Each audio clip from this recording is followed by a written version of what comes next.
Hello दोस्तों, कैसे हैं आप। हमारी आज की कहानी है इच्छाएं। अगर ये कहानी आपको पसंद आए तो प्लीज़ इस वीडियो को लाइक शेयर और मेरे चैनल को सब्सक्राइब जरूर करें। चलिए शुरू करते हैं आज की कहानी।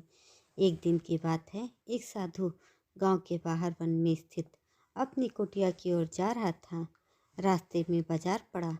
बाजार से गुजरते हुए साधु की दृष्टि एक दुकान में रखी ढेर सारी टोकरियों पर पड़ी। उसमें खजूर रखे हुए थे।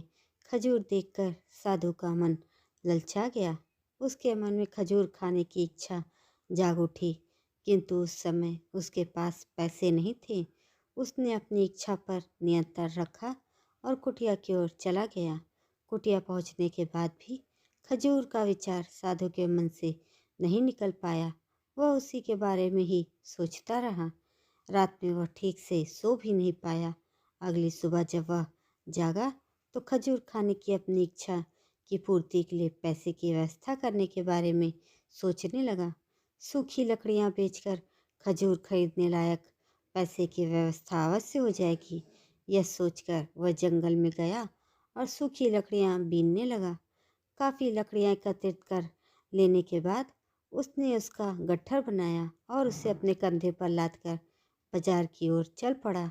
लकड़ियों का गट्ठर भारी था, जिसे उठाकर बाजार तक की दूरी तय करना आसान नहीं था, किंतु साधु चलता गया। थोड़ी देर में उसके कंधों में दर्द होने लगा, इसलिए विश्राम करने वह एक स्थान पर रुक गया। थोड़ी देर विश्राम कर वह पुनः लकड़ियों का गट्ठर उठाकर चलने लगा। इसी तरह रुक रुक कर किसी तरह वह लकड़ियों के गट्ठर के साथ बाजार पहुंचा।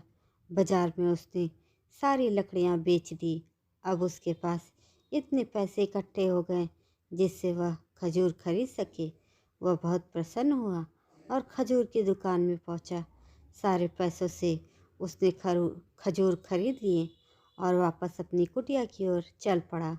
कुटिया की ओर जाते जाते उसके मन में विचार आया कि आज मुझे खजूर खाने की इच्छा हुई।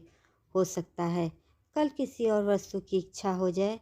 कभी नए वस्त्रों की इच्छा जाग जाए तो कभी अच्छे घर की, कभी स्त्री की और कभी बच्चों की, तो कभी धन की इच्छा जाग जाए। मैं तो साधु व्यक्ति हूँ, इस तरह से तो मैं इच्छाओं का दास बन जाऊंगा। यह विचार करते ही साधु ने खजूर खाने का विचार त्याग दिया। उस समय उसके पास से एक गरीब व्यक्ति गुजर रहा था। साधु ने उसे बुलाया और सारे खजूर उसे दे दिया।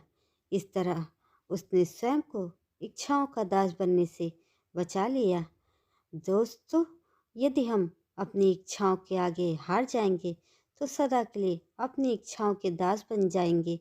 मन चंचल होता है, उसमें रह रहकर इच्छाएं उत्पन्न होती रहती हैं, जो उचित भी हो सकती हैं और अनुचित भी।